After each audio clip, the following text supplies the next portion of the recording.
Good morning and welcome to this month's free webinars.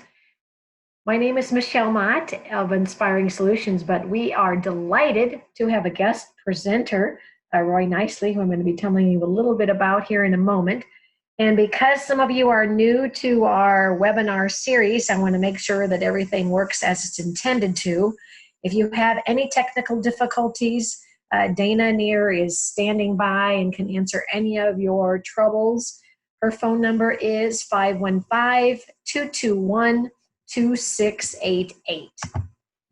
A couple things to adjust on your screen so you can get the most out of this learning experience. First of all, you can zoom in or zoom out or show the content as large as you'd like, whether you're watching by yourself or with others.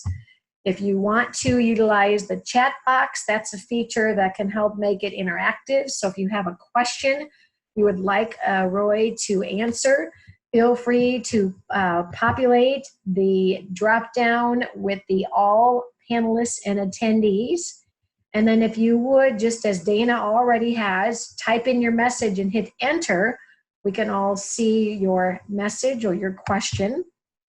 And then hopefully you are hearing adequately, so you can either use your computer audio or you can use the number that's listed in the email.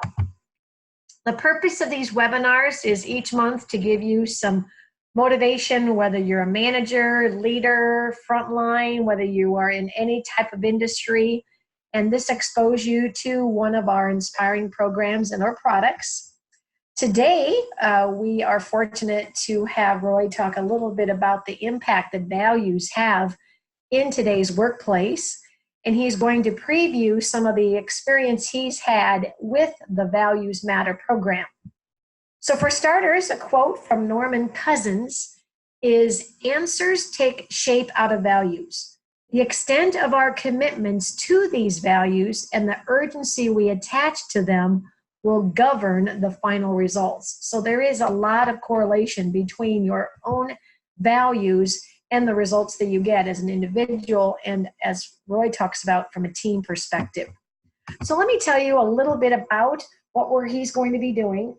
There's a handout that you can use to fill in the blanks as he talks through the from me to we, as well as our webinar schedule. And at the end, as you close out of this platform, you'll be asked to complete just a real short couple questions that give him feedback, as well as helps us to make plans for our 2020 webinar schedule. So Roy Knicley, I have known Roy since the mid-90s when we were both working at the Principal Financial Group, and I still credit him for teaching me how to use a writing technique called info mapping. And I have valued not only his wisdom, but our friendship ever since. He is a learning and performance improvement instructional designer, facilitator, coach, and technical writer. He has worked on organizational development projects for clients in a wide variety of industries. He knows that managers face the challenge of how to get everyone to bring their best to their teams. He works with teams to improve their performance by making their values more operational. And therefore, we look forward to hearing how he uses Values Matter, moving from me to we today. So let me unmute myself, or I should say mute myself, and allow you to take the reins, Roy. So they're all yours. All right. Can you hear me now? Hopefully you can. I want to just thank Michelle once again for allowing me to be a guest presenter with you this month.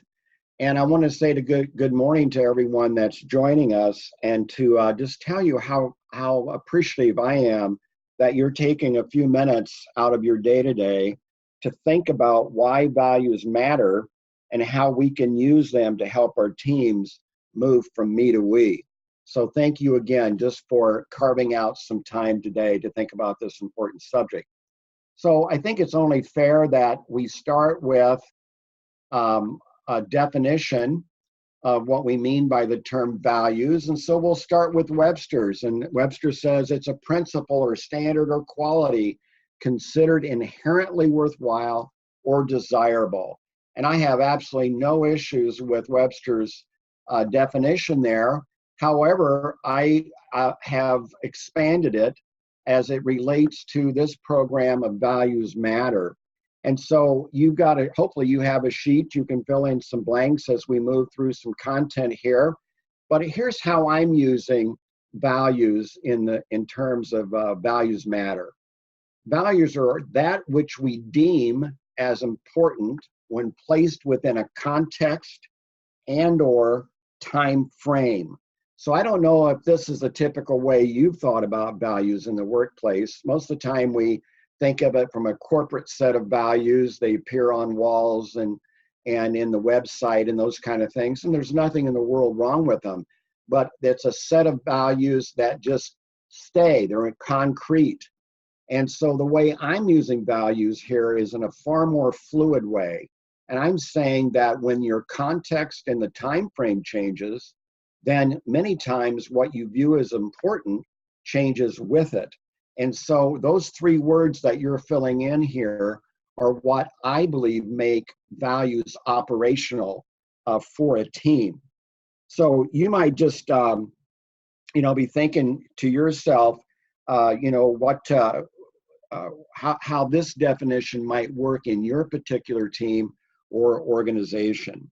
Now, as I move around different companies, I certainly have become aware of some of the questions that managers and leaders ask themselves. And I believe that values can help answer some of these questions that leaders have.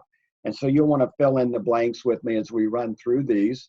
One question leaders ask is, how can I help my team focus on what's important? Things get so foggy. They're moving so fast. How do I help them focus, and how do I help them know what's important? And so I believe values help answer that. Here's another one. How do I help new team members fit into my team and be productive quicker?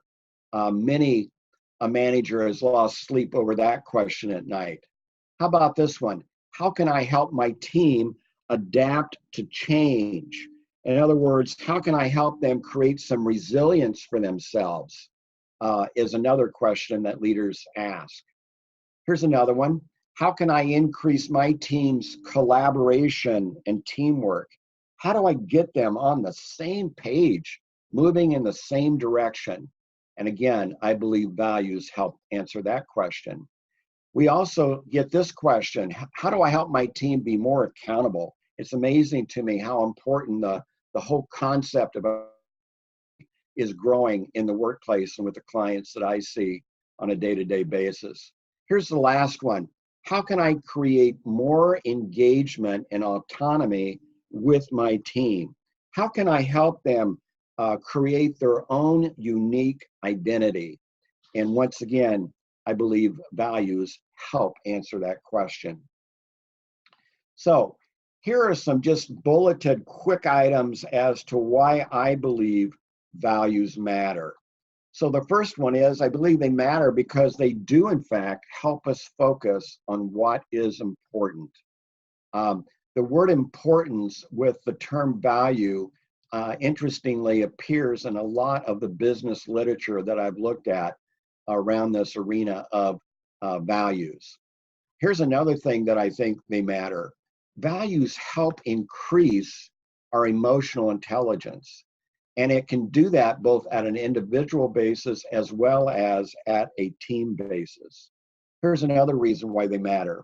Values help identify team strengths and weaknesses that we want to develop or that we want them to help them leverage and use in a stronger way. And then I also believe that they matter because they help us create a safer, more accountable, and productive work environment. Where you see strong values that people have aligned with, you see safety, you see increased accountability, and they tend to be more productive as teams. So the second part of the title that I have for this program, Values Matter, is moving from me to we. So it's only right that we take a moment and we identify some of the characteristics of cultures that are me cultures versus we cultures. So let's start with the me culture. Here are some characteristics you might see. In a me culture, you're going to see that they're high on fear, low on trust. They also tend to operate as lone wolves, and they forget that they're a part of a pack. And so instead, they operate only as the lone wolf. Another thing that is characteristic of a me culture is it is constrained by self-protection. I'm worried only about myself and protecting myself. And that's only natural because why? Because there's high fear, low trust. And then how about these common emotions? When you look at a me culture in a team or in a group, you'll undoubtedly see anxiety, frustration, and maybe even resentment. So these are not necessarily all, but these are certainly some common characteristics of a me culture. So let's contrast that with a we culture. In a we culture, you're going to find that it encourages risk-taking and diversity of thought and expression. And so again, it can do that because it's high on trust and low on fear. So you certainly see this characteristic in a we culture. You'll also see that a we culture tolerates failure. And that's especially true because they view failure as being valuable in their learning, both as a team and as an organization. So we cultures tolerate that failure. Accountability is also present, and you'll see it at all levels of responsibility in a team or in a group that is in a we culture mindset, and they operate from that mindset. Some of the common emotions that you'll see with the we culture is that you tend to see more confidence, higher passion, and just more satisfaction as being another emotion that tends to be present in a we culture.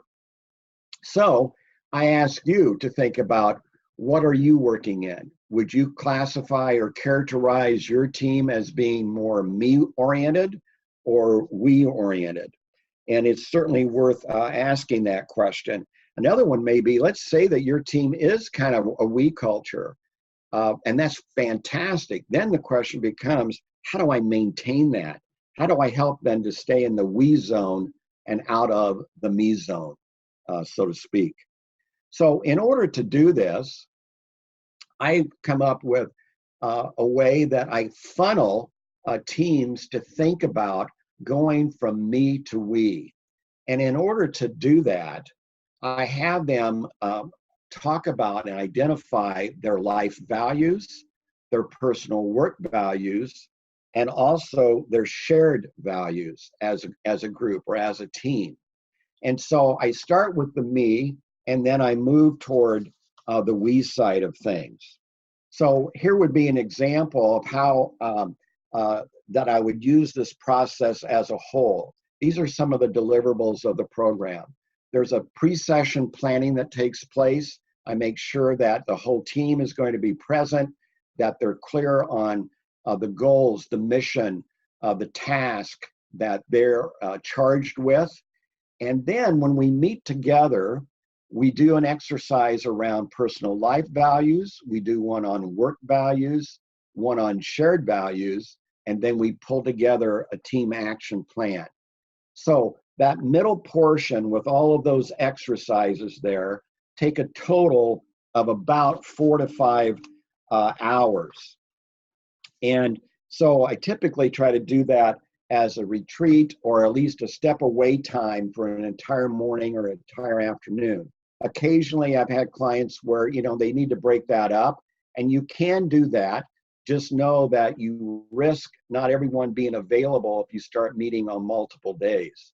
One alternative I have had successfully is that sometimes we'll meet for a couple hours on an afternoon, and then we meet first thing again for another 2 or 3 hours the next morning. Sometimes that tends to work with some clients. So the last thing that you get as a deliverable there is a whole summary report, because during the session, you're going to actually create a ton of data about your team and about one another in that team. And so I provide a summary report of that data, as well as a debriefing that is with either the leader and or with the team. And so that's a very important part of the Values Matter deliverables. So let's just let me kind of share with you a little bit of how some of these exercises might work. So I start with me, and we look at the personal life values that the individual has. And I usually position this as a pre-work exercise. And the reason for that is because for some people, they can do this in 10 minutes and they're done. Other people need a couple hours. And so by doing it as pre-work, no one is rushed, and you will end up coming into the session, and the very first thing that we do as an exercise is what I call putting our cards on the table. And so we actually put our cards down. And by these cards, I mean, this is a deck of value cards. There's about 48 of them. And you'll notice each one of them has a description or a definition for the value indicated. And that's really important, because I found that that saves enormous amount of time and frustration for teams. They don't have to wordsmith, and they don't have to argue about what the value means. So they make decisions based on the definition or the description that is on the card. You'll also notice that there's different colored cards. And the reason for that is because these 48 values are also categorized into different groups. And so one group of values might be blue, for example, and those are relational values. And another color is a different type set of values. And so that's just an important piece to actually see that there are categories, and sometimes you find interesting movement that occurs both in people's personal life values as well as their work values and shared values. So this is an opportunity for every participant to become familiar with a whole deck of value cards, and there's not a bad value in the deck. But you'll notice that we actually sort this from thinking through what do I always value versus what is least valued. And I said to you that the definition is deeming what's important when placed in a context and or time frame. So the context and time frame that I position, if I were giving you this assignment today, is I'd like for you to take this deck, and I'd like you to begin to sort the deck out kind of solitaire style. And here's how to think about it. I'd like for you to identify what are your personal life values today as you envision the rest of 2019. So from what you know today and what you envision that's going to occur over the rest of this year, use that context and time frame to then sort your values from always to least. So it's a great exercise, and when people come in, they put their cards on the table, we move around, look at everyone's values, have some great dialogue and discussion around them. So the next exercise that we do is a personal work value. Now, here we're going to use the same deck, but now the context has changed. It's still personal. These are still my values, but now the context has been shifted to the arena of work. And so I asked members to identify 5 to 7 work values that would help them articulate how being aligned with those values really help them to be more productive and satisfied and successful. So this ends up being a really, really important exercise for a lot of reasons. But as you see, you're actually going to narrow it down. You're not going to use the whole deck. You have to pull out just 5 to 7. So let me give you an example of just how important this can be when you're interacting with a team. So for example, I had a project manager a few years ago that had her team go through this, and she had she had been trying to get the team to meet together during a lunch period. And, and they weren't excited about it. And there was one guy, Larry, that was just not willing to do it at all. And she thought, what's up with Larry? Why is he being so stubborn? So during this exercise of identifying and talking about our personal work values, she discovered that one of the work values that Larry had was wellness. And she said, what's up with that, Larry? And he said, well, as a youth, I was really very sickly. I was very obese. And I was really going down a bad path. And so I was able to get my hands around some of the conditions. And I began to run and to work out and to work on some of my obesity issues as well. Well, that was really huge aha for the project manager and frankly for the team, because we had always known Larry as being lean and mean Larry who loved to run. And that's how we always saw him. So he explained that for him, the lunch hour is when he gets to do his workout. He would go out for a run or at least for a good long walk. And that was very, very important to him. And he found when he couldn't honor that it really affected his ability to be productive. Well, this gave the project manager a whole different kind of insight. So now she could begin to appreciate why Larry was saying no, but she could also negotiate with him on a very different level. So now she said, well, Larry, would you just work with me? Could we just bring the whole team together at lunchtime just once a month? Would you work with me in that way, or can you work with me in that way? And so it created a whole new dialogue between them because she became aware of why wellness was such an important work value for him. I have an important work value right now that has shifted dramatically for me over the last 5 years. My value that's now made its way into my personal work value is the value of family. And the reason is because I relocated my parents that are elderly, and I relocated them from Florida up here to Des Moines. And they've been here for about 5 years now. It took them about a year to forgive me for bringing them up, from Florida, but they've gotten over that. And so it is now one of my personal work values. And the reason is I can only work so many hours. I can only take on certain kinds of projects because I have to stay available as a caretaker of my elderly parents. So it has gone from being a life value to a very important work value for me today. So you're going to find those kind of insights as team members talk about and identify and articulate their work values. The next stage is where we now shift from me to we. We were talking about my life values, my work values, but now we're going to move it to shared values. And this is really important. And one of the ways in order to do it is that the team has to know why they must work together. And I usually discover this in the pre-planning part of the process.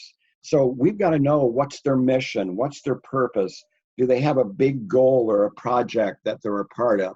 There has to be something that says we have got to work together in order to be successful. So with that in mind, I ask team members to break up into pairs or triads and to begin to talk and identify and make a case for what they think should be their team's top 5 to 7 values. And so again, they can only land and end up with just 5 to 7. So they do that for a period of time. I bring them back together, and then I have these groups of pairs and triads to report out what do you think should be one of your top shared values. And in any group, there will typically be 12 to 15 different values that will kind of begin to emerge, but they're only allowed 5 to 7. So in an exercise like this, we look at these 12 that you see on the flip chart, and sometimes you can get some low-hanging fruit, and you can say, hey, look, 3 groups of us think communication, respectful, and confidence are important values. Should those stay? Are those going to stay in the set of 5 to 7? And so this group decided they would, but then you'll notice there are other values like play and diplomacy or achievement that did not have as many initial votes. But yet, as they kept talking about it together, they began to see there was valid reason for a shared value like diplomacy. In the lower right-hand corner, you see the value of trust. And I point this out because trust is not a value that's in the deck of cards. But what I love about the system is that there is a wild card in that deck. And it says if there is something that is of importance to you or your team that's not represented on a card, then by all means, you can bring it forward as a wild card. So this team decided to bring trust in as one of their shared values. So it's not enough to just have this list of values. Almost anybody can put together a list like this. Where the real work comes in is to identify what are those values going to look like for us as a team. So I have them actually do flip chart work for each of those shared values, and they do some analysis. And we look at it and we say, well, on a rating of 1 to 10, 10 being high, how well are we aligned with this value today? And so this team went up there and they put in their numbers, and you can see there's a range from 4 to 9. So some people think, hey, we're not doing that great at it. Others think they're knocking it out of the park. And so their average as a group is a 6.5. So now they know that there's room for improvement in this area of communication. So as they identify that and begin to work with that, then they brainstorm together. I just have them move around from flip chart to flip chart, jotting in their thoughts on what is it that they should stop doing, start doing, or maybe even continue to do in order to align with the value that's on the chart. And so they'll end up just filling up these flip charts, sometimes more than one of them. And it becomes very, very valuable data for that team as they figure out together what is this shared value going to look like for them. And I think I mentioned, I want to make sure I did, that anyone that's expected to share the value is at the table to help create the set of shared values and the behaviors that go with them. That is a non-negotiable. So once we've done this shared values analysis, we then bring ourselves to an action plan, and we begin to boil down to what are some things we need to do, who needs to do it, and when does it need to do, perhaps in the next 30 days, 60 days, or even 90 days. So every team lands with not only a set of clarity around their personal life values, their personal work values, but now they also have a set of shared values, and they're saying that's not going to stay stagnant as a list. We're going to do some things with these values, and so their action plan begins to emerge. This is a very interactive process, and it is really fun to watch and to interact with teams as they go through this process of values matter. So I know that I've been moving at 100 miles an hour, and so I want to be able to offer to you that are listening on the webinar just this webinar offer. If you'd like to chat about some of the challenges that you have with the team and whether or not values matter would be part of a solution that would move you forward with your team and help them move from me to we, then I would just love to hear back from you either via email or by phone. And we could schedule just a few minutes together on the phone to talk about your team and some possibilities of how values matter might work for them. Thanks again for your attention and just allowing me again to get us to think about why values matter and how we can use them to move from me to we. Back to you, Michelle. Awesome. Thank you so much, Roy. It is always so nice to have you share your time and your talent. In closing, we just want to invite you and others to join us for upcoming webinars. Again, 30 minutes at the top of the hour, 9, 10, and 11 o'clock Central Standard Time. Don't watch alone, so forward this invitation on to your coworkers, family, and friends. Because next month, actually, Dana is going to be giving you a preview of one of the new tools that Wiley created using the 5 behaviors as a personal development opportunity to find out how you contribute naturally to a team and how you can improve your effectiveness. In closing, please take a couple minutes and give Roy some kudos for his time and inspiration today. Also, we're looking at putting together our 2020 schedule. It's just around the corner. So we're looking for future topics of interest. So again, all 3 of us, thank you for joining us. We wish you and your family a wonderful weekend. They're getting limited as the summer draws to an end, but please make it a great day for yourself and others.